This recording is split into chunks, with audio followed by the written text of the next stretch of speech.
আসসালামু আলাইকুম, সবাই কেমন আছেন? আশা করি ভালো আছেন। আজকে আমি দেখাবো কিভাবে জন্ম নিবন্ধন অনলাইনে চেক করবেন। যারা এখনো আমার চ্যানেলটি সাবস্ক্রাইব করেন নাই, এরকম অনেক ইম্পর্টেন্ট ভিডিও পেতে এখনই চ্যানেলটি সাবস্ক্রাইব করে নিন এবং ভিডিওটি লাইক, কমেন্ট, শেয়ার করতে একদমই ভুলবেন না। এখন আমরা মূল টপিকসে চলে যাই। আপনারা চাইলে মোবাইল থেকেও চেক করতে পারবেন, কম্পিউটার থেকেও চেক করতে পারবেন। প্রথমে একটি ব্রাউজার ওপেন করে নেব। আমি আমার এখানে মজিলা ফায়ারবক্স ওপেন করে নিয়েছি। সার্চ বারে গিয়ে আমরা লিখব VERIFI ভেরিফাই।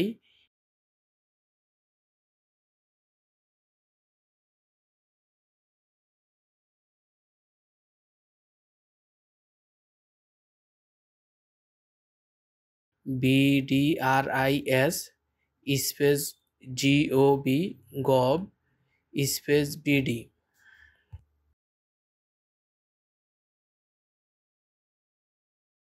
লিখে সার্চ করার পর এরকম একটি ইন্টারফেস আসবে। এখানে লেখা আছে বার্থ অ্যান্ড ডেট ভেরিফিকেশন। আমরা এই ওয়েবসাইটটিতে ক্লিক করব। এই ওয়েবসাইটটিতে ক্লিক করার পর এরকম একটি ইন্টারফেস আসবে। এখানে লেখা আছে বার্থ রেজিস্ট্রেশন নাম্বার। আমরা এখানে আমাদের রেজিস্ট্রেশন নাম্বারটি দিয়ে দিব।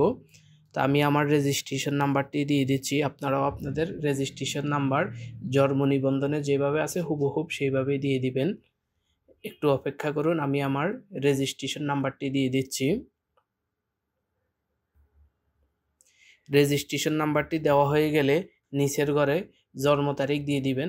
জন্ম তারিখ দেওয়ার ক্ষেত্রে প্রথমে আপনাকে সাল সিলেক্ট করতে হবে, এরপরে মাস সিলেক্ট করতে হবে, এরপরে তারিখ সিলেক্ট করতে হবে।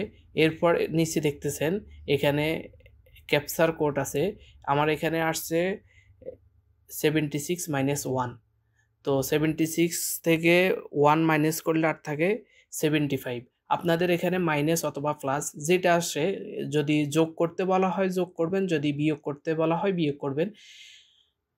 আমি আমার ক্যাপশন কোডটি দিয়ে দিছি 75 দিয়ে সার্চ দেওয়ার পরেই দেখতে পারতেছেন আমার জন্ম নিবন্ধনটি অনলাইনে আছে। আমার জন্ম নিবন্ধনটি চলে এসেছে। একটু স্ক্রল করে নিচে গেলেই দেখতে পারবেন এখানে বিস্তারিত দেওয়া আছে। আমি সিকিউরিটির কারণে আমি হাইড করে দিয়েছি।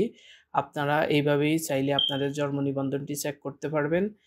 আজকের ভিডিওটি এ পর্যন্ত। সকলেই ভালো থাকবেন। দেখা হবে নতুন কোনো ভিডিওতে। আল্লাহ হাফেজ।